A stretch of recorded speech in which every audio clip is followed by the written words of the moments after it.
Why is the Arctic becoming the next geopolitical battleground? The answer is simple. The ice is melting. Arctic roads are thousands of miles shorter than traditional Suez Canal roads. Transit time drops from roughly 35 days to around 20 days, a 2-week reduction. By the 2030s, nearly ice-free summers could occur. Why does this matter? This slide explains everything. The Northwest Passage and the Northeast Passage. These two routes dramatically shorten the distance connecting Northern Europe and East Asia. The Northeast Passage in particular can reduce distances by thousands of miles depending on the segment. Transit time goes from roughly 35 days via Suez to around 20 days. A 2-week reduction.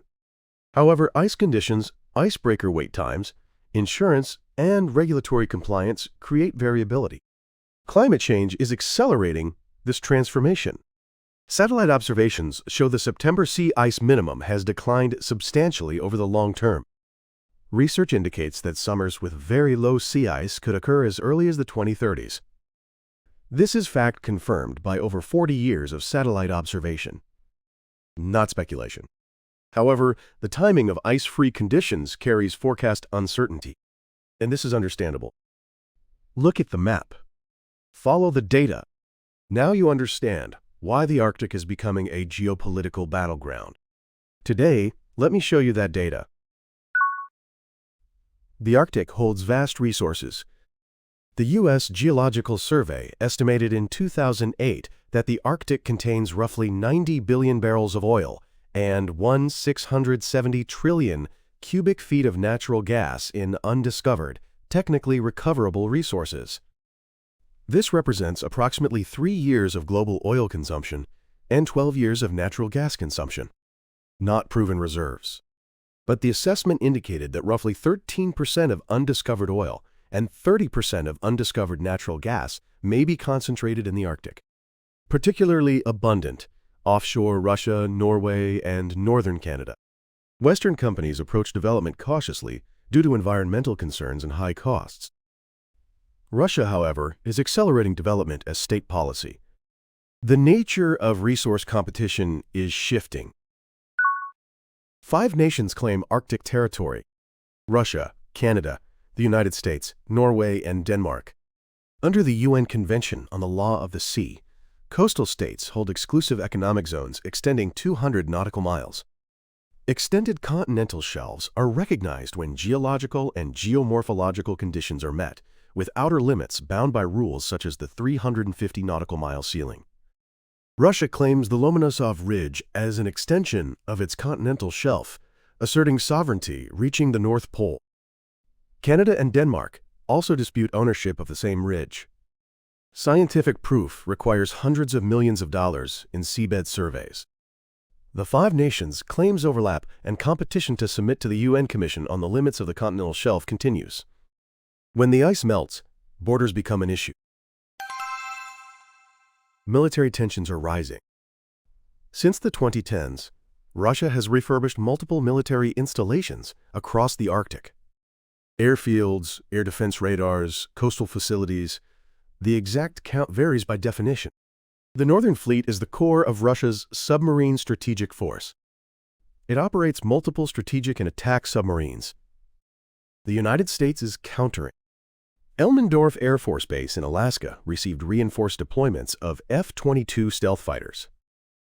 The 11th Airborne Division conducts year-round Arctic combat training. And a decisive shift has occurred. Finland joined NATO in 2023, Sweden in March 2024. Of the 8 Arctic Council members, 7 are now NATO members. The Arctic has effectively transformed into a front line where Russia confronts NATO. The Cold War confrontation structure is being replicated in the Arctic. But shorter distances and stable commercial routes are separate issues. Arctic routes face serious constraints. Distance reduction offers potential fuel and time savings. However, insurance, ice-class vessel costs, icebreaker support, and infrastructure constraints add substantial expenses. Economic benefits vary significantly by route, cargo, and year. Rapidly changing ice conditions, limited search and rescue infrastructure, financial access, sanctions against Russia. These operational uncertainties drive up costs and risks. The navigable season is expanding, but with high year-to-year variability. Depending on vessel ice class and ice conditions, icebreaker support becomes necessary. Russia and Canada strongly assert regulatory authority, while the US and Europe view certain segments as international straits, asserting freedom of navigation. Legal assessments conflict. The Arctic may become a shorter but unstable route. And China is involved here too. Self-declared as a near-Arctic state, China promotes its Polar Silk Road vision. It engages in joint development with Russia and conducts Coast Guard patrols in Arctic waters. Russia, facing capital and technology shortages from Western sanctions, has deepened dependence on China for Arctic development. Arctic competition isn't Russia alone. Sino-Russian coordination is heightening Western concerns. The Arctic is becoming a new front in US-China rivalry. Arctic competition has three dimensions. First, route control. Economic gains from distance reduction are driving national assertions of Arctic Route Management Authority.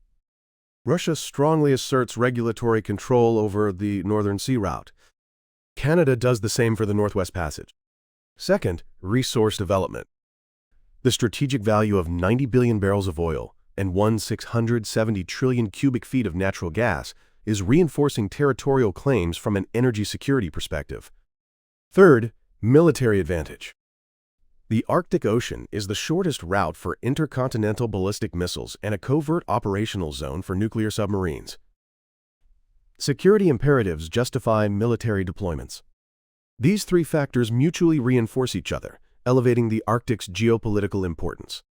Moreover, the Arctic Council, which has governed Arctic rulemaking, has seen its cooperative framework severely constrained since Russia's invasion of Ukraine. As forums for cooperation weaken, friction becomes harder to manage. Economics generates strategy, strategy generates military presence generates tension. Now let's organize today's analysis.